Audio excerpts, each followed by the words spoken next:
안녕하세요. 한국어 강의를 맡은 Татьяna입니다. Здравствуйте, и вновь с вами курс корейского языка для домохозяек, и я, Татьяна. Головная боль, наверное, каждой домохозяйки каждый день – это что приготовить на обед или на ужин.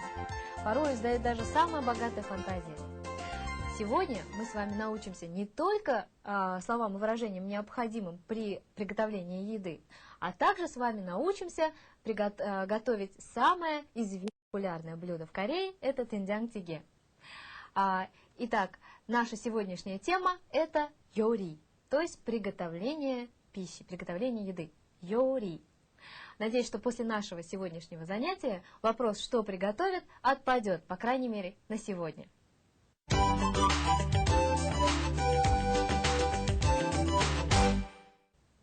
Название нашего сегодняшнего занятия – 10분쯤 끓이다가 파하고 같이 넣어. 10분쯤 끓이다가 파하고 같이 넣어. Что означает, поварив минут 10, положи вместе с луком. Вы узнаете, что положить и что необходимо варить 10 минут из нашего диалога, который сегодня пройдет между Анной и ее свекровью. Итак, Анна спросит, что сегодня приготовить на ужин? То есть, 오늘 저녁에는 무엇을 할까요? 오늘 저녁에는 무엇을 할까요? Это спросит Анна. В ответ мы услышим подробный рецепт приготовления вкусного и полезного тенджанг-тиге. Итак, давайте послушаем наш диалог. 대화 한번 들어볼까요? 어머니, 오늘 저녁에는 무엇을 할까요? 글쎄, 된장찌개가 좋겠다. 된장찌개요? 어떻게 만들어요? 만들어 본 적이 없는데요. 먼저 냄비에 물하고 멸치를 넣고 끓여. 물이 끓으면 멸치를 건지고 된장을 넣어. 네. 좀 더 끓이고 나서 호박, 버섯, 두부를 넣어. 마늘은 안 넣어요?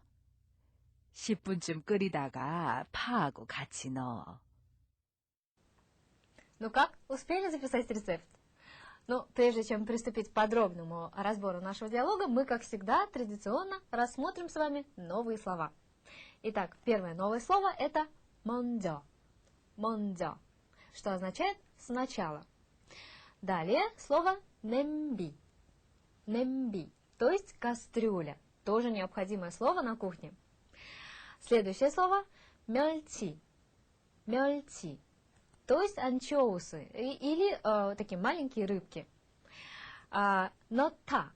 Следующее слово глагол 넣다. 넣다 означает класть или ложить или наливать, если речь идет о жидкости. Возьмем такой пример. 지갑을 가방에 넣으세요. 지갑을 가방에 넣으세요. То есть положите бумажник в сумку. То есть в этом случае 넣다 будет переводиться как класть. Возьмем следующий пример. 냄비에 물을 넣었어요. 냄비에 물을 넣었어요. То есть налила в кастрюлю воды. Следующее новое слово 끓다. 끓다, то есть кипеть. Если мы кипятим, например, воду или что-то варим, мы говорим 끓이다. Вам известно это слово уже 끓이다. Например, 물이 끓어요. 물이 끓어요, то есть вода кипит. А если мы кипятим воду, тогда мы говорим 물을 끓여요. 물을 끓여요. Обратите внимание на произношение, там двойная согласная «к», которая требует более напряженного звука в гортани. То есть 끓이다 или 끓다. Я думаю, у вас получится с практикой. И последнее слово 건지다. 건지다, что значит вытаскивать или вынимать из воды. Итак, мы разобрали сегодня все новые слова. 먼저, 냄비, 멸치, 넣다, 끓다, 건지다. Наверное, произношение некоторых слов вам покажется довольно сложным, но если вы будете периодически и систематически повторять эти слова и также не бояться говорить, тогда у вас все получится. Итак, давайте мы с вами сейчас приступим к подробному разбору, рассмотру нашего диалога. Итак, Анна спрашивает у свекрови: 어머니, 오늘 저녁에는 무엇을 할까요? То есть, мама, что сегодня приготовить на ужин? Что будем делать сегодня на ужин? 오늘 저녁에는 무엇을 할까요? 글쎄, 된장찌개가 좋겠다. Даже не знаю. Думаю, что 된장찌개. 된장찌개 было бы хорошо, да, приготовить. В данном случае такой имеет смысл. 된장찌개가 좋겠다. 된장찌개요? 된장찌개? 어떻게 만들어요? Как его готовить? 어떻게 만들어요? Как он готовится, да? 만들어 본 적이 없는데요. Я ни разу не готовила его, да? 된장찌개 имеется в виду. 만들어 본 적이 없는데요. Помните, мы проходили эту конструкцию? 년 적이 없다. То есть не было такого опыта. 만들어 보다 пробовать что-то готовить. Таким образом, 만들어 본 적이 없다 будет я ни разу не пробовала готовить. 는데요, в данном случае Анна использовала это окончание, просто указывает на положение или ситуацию. 만들어 본 적이 없는데요. То есть я ни разу не готовила его. 먼저 냄비에 물하고 멸치를 넣고 끓여. То есть 먼저, сначала, 냄비에 물하고 멸치를 넣고, положив в кастрюлю воду и анчоусы, да, мельчи. То есть мы не говорим по-русски положить воду, налей, значит, воду в кастрюлю и положи мельчи. И 넣고, дальше что? Кипяти, то есть вари. По-русски мы бы сказали и поставь на огонь, да? Давайте еще раз прочитаем это предложение. 먼저 냄비에 물하고 멸치를 넣고 끓여. Итак, дальше. 물이 끓으면 멸치를 건지고 된장을 넣어.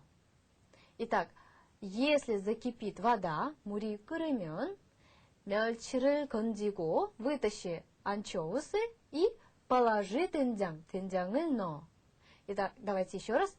물이 끓으면 멸치를 건지고 된장을 넣어. Запомнили? Дальше. Итак, Анна, 네. Ага, так, понятно. 좀 더 끓이고 나서 호박, 버섯, 두부를 넣어. То есть, поварив немного и еще, сначала повари немного, после этого, итак, 좀 더 끓이고 나서 будет поварив немного, 호박, 버섯, 두부를 넣어, то есть положи кабачки, грибы и туву, тофу, да, имеется в виду, да, в кастрюлю. 좀 더 끓이고 나서 호박, 버섯, 두부를 넣어. Дальше. 마늘은 안 넣어요. То есть, чеснок не кладется, чеснок не класть. 10분쯤 끓이다가 파하고 같이 넣어. 10분쯤 끓이다가 파하고 같이 넣어.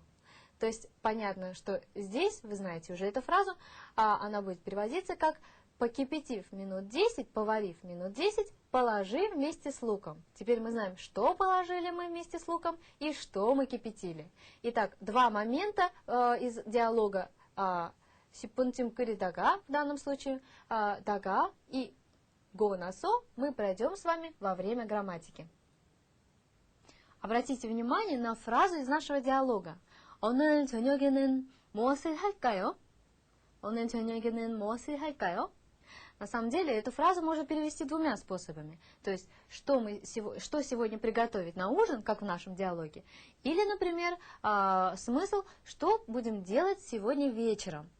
То есть будьте внимательны при употреблении этой фразы, чтобы не было недопонимания, чтобы вас поняли, о чем вы говорите, о приготовлении еды, об ужине или о просто вечере, о времени дня.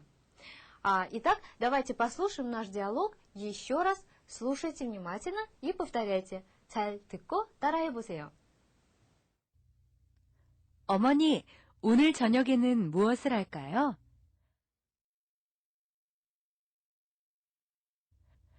글쎄, 된장찌개가 좋겠다.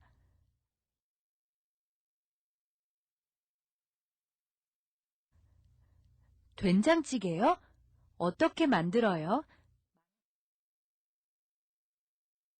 만들어 본 적이 없는데요. 먼저 냄비에 물하고 멸치를 넣고 끓여.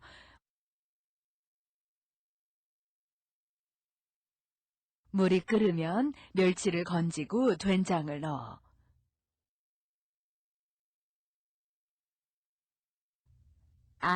네. 좀 더 끓이고 나서 호박, 버섯, 두부를 넣어.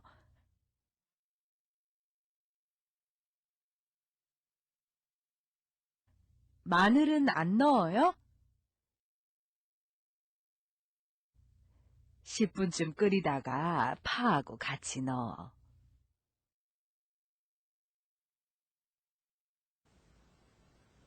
А теперь давайте мы с вами вспомним фразу из нашего диалога 좀 더 끓이고 나서 호박, 버섯을 넣어. То есть, поварив еще немного, то есть после того, как поваришь еще немного, положи кабачки, грибы и так далее. То есть, конструкция го насо, о которой я вам упоминала во время объяснения диалога, указывает на завершение одного действия и приступление к другому действию. Ну, например, как в нашем предложении, после того, как поваришь еще немного, то есть закончили, завершили одно действие, положи, например, там кабачки или что угодно, да? То есть сначала мы делаем одно, завершили это, потом приступаем к другому. Ну, например, мы с вами рассмотрим подробные предложения. Например, после того, как я закончу уборку, буду смотреть телевизор. Как мы это скажем по-корейски? Давайте посмотрим на примеры. 청소를 다 하고 나서 TV를 볼 거예요. 청소를 다 하고 나서, то есть после того, как закончу уборку, TV를 볼 거예요. Буду смотреть телевизор. 책을 읽고 나서 숙제를 합니다. 책을 읽고 나서 숙제를 합니다. Прочитав книгу, делаю домашнее задание. И последний примерчик. 김치찌개를 만들고 나서 상을 차렸어요. 김치찌개를 만들고 나서, то есть сначала сделала 김치찌개, 상을 차렸어요. Потом накрыла на стол. 김치찌개를 만들고 나서 상을 차렸어요. А теперь давайте обратимся к предложению также из нашего диалога. 10분쯤 끓이다가 파하고 같이 넣어. Помните, это название нашего урока, то есть, который переводится «поварив минут 10, положи вместе с луком». Итак, давайте обратим внимание на окончание «тага», которое дает смысл прерванности действия. То есть, делая что-то посреди какого-то процесса, вы делаете какое-то другое действие. Или, например, что-то происходит в это время. Ну, давайте посмотрим на примеры. По поводу присоединения этого окончания, поскольку оно очень легкое, просто присоединяется к основе любого глагола без изменений, я не буду говорить, поскольку это довольно легко и просто. Давайте с вами сакцентируем внимание наше на употреблении, на использовании этого окончания. Давайте рассмотрим примеры. 시장에 가다가 친구를 만났어요. 시장에 가다가 친구를 만났어요. По дороге на базар встретил друга. То есть шел на базар и внезапно встретил друга. 밥을 먹다가 급한 일 때문에 나갔어요. 밥을 먹다가 급한 일 때문에 на갔어요. То есть, не доев, вышел из-за срочного или неотложного дела. То есть, ел, кушал, и появилось какое-то срочное дело, и вышел, не доев, получается, да? Давайте сравним с предложением, в котором была использована конструкция гонасо, которую мы только что с вами рассмотрели. 밥을 먹고 나서 나갔어요. 밥을 먹고 나서 나갔어요. В данном случае такой смысл. После того, как поел, вышел. То есть поев до конца, да, все, как бы съев, поев, вышел. То есть чувствуется разницу, да? Дальше. 날씨가 좋다가 갑자기 비가 왔어요. 날씨가 좋다가 갑자기 비가 왔어요. То есть погода была хорошая, тут внезапно вдруг полил дождь. Бывает такое, да, что вроде хороший, и резко пошел дождик, например. Итак, и конструкция гонасо, и окончание дага присоединяются к основе глагола вне зависимости от того, заканчивается ли он на согласный или на гласный звук. И даже это касается нашей замечательной буквы риэль. То есть, допустим, это глагол альда, например, знать, тогда мы прибавляем также гонасо или дага, альдага, сальдага, например, или альгонасо или сальгонасо. То есть от риэль также не изменяется данная форма, данное окончание. И также хотелось бы добавить, что оба эти окончания, обе эти грамматические конструкции употребляются, чтобы показать порядок действий. То есть, если гонасо у нас показывает завершенность одного действия, то есть одно действие закончили, другое действие, то дага показывает в процессе одного действия, второе действие как бы вливается. То есть в данном случае нет завершенности, а как бы посередине первого действия происходит второе действие. Ну, я надеюсь, что из наших примеров, которые мы только что рассмотрели с вами, была понятна разница между гонасо и дага. Также мы с вами вернемся к этим грамматическим конструкциям и закрепим этот материал во время упражнений. Так что не переживайте, нас впереди еще ждут упражнения.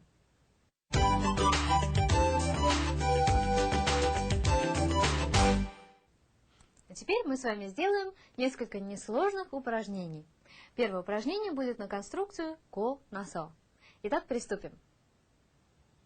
Итак, взглянем на пример.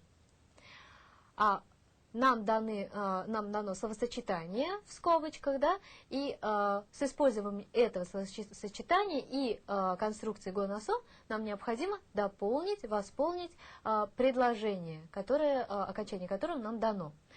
Например, тиндиры тысида, то есть это, как вам известно уже, уважительная форма паммокта, да, то есть кушать, и ягыль тысео, выпейте лекарство, да.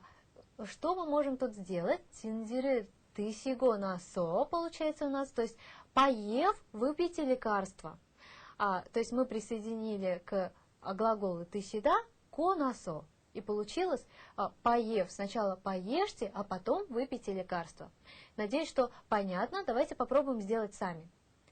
Сон을 씻다, то есть мыть руки.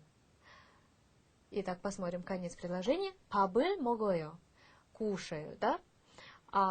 Теперь давайте попробуем соединить конструкцию гонасо и словосочетание, которое нам дано. 손을 씻고 나서 밥을 먹어요. То есть помыв руки, кушаю. Сначала помыл руки, а потом кушаю, да? Давайте попробуем записать. 손을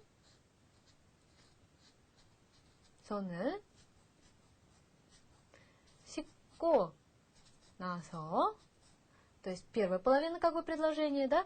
Помыв руки, извините, кушаю. Далее, 드라마를 보다. Смотреть сериал. 드라마를 보다. 운동했어요. Позанимался спортом. То есть, посмотрев сериал, позанимался спортом. Попробуем сделать сами. 드라마를 보고 나서, совершенно верно. 드라마를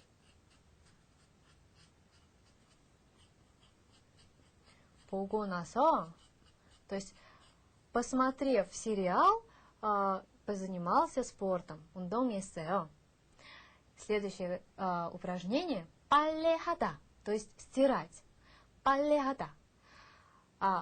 Давайте сами по-русски сначала составим предложение. Постирав, то есть сначала постирал, или постираю, да, например, в зависимости от ситуации. 형님 댁에 갈 거예요. Поеду, да, 갈 거예요, или пойду, если близко, к заловке.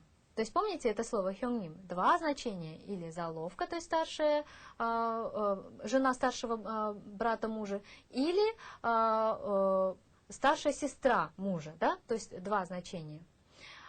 Итак, давайте попробуем составить предложение полное. 빨래하고 나서,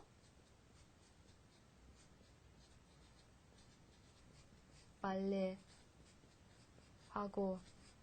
나서, то есть постирав, сначала сделаю, то есть стирку, да, постираю, а потом поеду к заловке. То есть 빨래하고 나서 형님 댁에 갈 거예요. А сейчас мы с вами сделаем упражнение на окончание тага, которое, как вы помните, означает прерванность действия. В этом упражнении нам необходимо использовать слово, данное в скобках, и окончание тага. Итак, давайте посмотрим на образец. 계란은 언제 넣어요? 계란은 언제 넣어요? То есть, а когда кладется яйцо? Когда ложить яйцо? Класть яйцо. Ответ: 5분쯤 끓이다가 넣어요. Поскольку у нас в скобках дано слово 끓이다, то есть варить, кипятить, да? 5분쯤 끓이다가 넣어요. То есть, поварив 5 минут примерно, да, минут 5, положи яйцо. Давайте сделаем сами теперь. 목소리가 왜 그래요? 목소리가 왜 그래요? То есть, что с твоим голосом? Итак, мы видим, что в скобках дано слово 자다, спать, и окончание предложения 전화를 받았어요. То есть, я спала и взяла трубку, да, ответила на телефон. Бывает, да, что иногда мы кому-то звоним, поднимает трубку, и такой голос, как будто кто-то болеет, например, да, мы можем спросить, что с твоим голосом, что случилось? Тогда нам отвечают обычно, ну, я спросонья, я сейчас спала, только что проснулась, например, да. Тогда вы можете сказать это предложение. 자다가 전화를 받았어요. 자다가, то есть основа глагола 자다, 자, прибавляем 다가, получилось 자다가 전화를 받았어요. Итак, следующее предложение, следующее упражнение сделаем. 피아노를 칠 줄 알아요? 피아노를 칠 줄 알아요? То есть вы умеете играть на пианино? Помните эту конструкцию, да? 리을 줄 알다, уметь делать что-то. 피아노를 칠 줄 알아요? 몇 년 동안 배우다, то есть учить. 포기했어요, сдалась, то есть бросила. Итак, учила в течение нескольких лет и бросила, 포기했어요. Итак, как мы обычно отвечаем? 몇 년 동안 배우다가 포기했어요. Итак, 배우, основа глагола учить, прибавляем 다가, получается 배우다가 포기했어요, то есть бросила. Итак, давайте прочитаем все вместе, что у нас получилось. 몇 년 동안 배우다가 포기했어요. Я надеюсь, что понятно, что тага употребляется, когда что-то происходит в каком-то процессе. А теперь давайте подведем итоги нашего сегодняшнего занятия.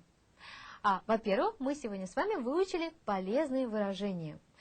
Во-первых, это такая фраза, как, например, что сегодня приготовить на ужин? 오늘 저녁에는 무엇을 할까요?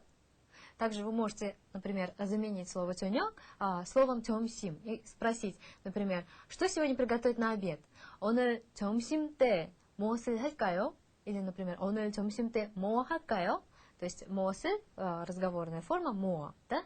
오늘 점심때 뭐 할까요? И также вторая фраза, которая нам также будет полезно знать. 좀 더 끓이고 나서 호박 두부를 넣어. 좀 더 끓이고 나서 호박, 두부를 넣어. Помните, это фраза, которую сказала свекровь Анны. То есть, поварив еще немного, да, после того, как поваришь еще немного, положи кабачки и тубу, да, тофу. То есть, в данном случае мы употребили конструкцию го-насо, как вы помните, да. И тоже вторая фраза, которая вам пригодится при объяснении приготовления какого-то блюда, это «10분쯤 끓이다가 파하고 같이 넣어요». Например, вы хотите объяснить, как готовить борщ, то вы можете сказать, например, «10분쯤 끓이다가», например, положите морковку, да, например. Ну, в данном случае у нас был зеленый лук, поэтому мы говорим «10분쯤 끓이다가 파하고 같이 넣어요». И, во-вторых, мы сегодня с вами прошли грамматику. Это завершение действия и начало нового действия, конструкция го-насо, и незавершенность первого действия и начало второго действия, то есть как бы прерванность одного другим, это окончание тага. И, в-третьих, мы сегодня с вами научились делать тенджанг-тиге.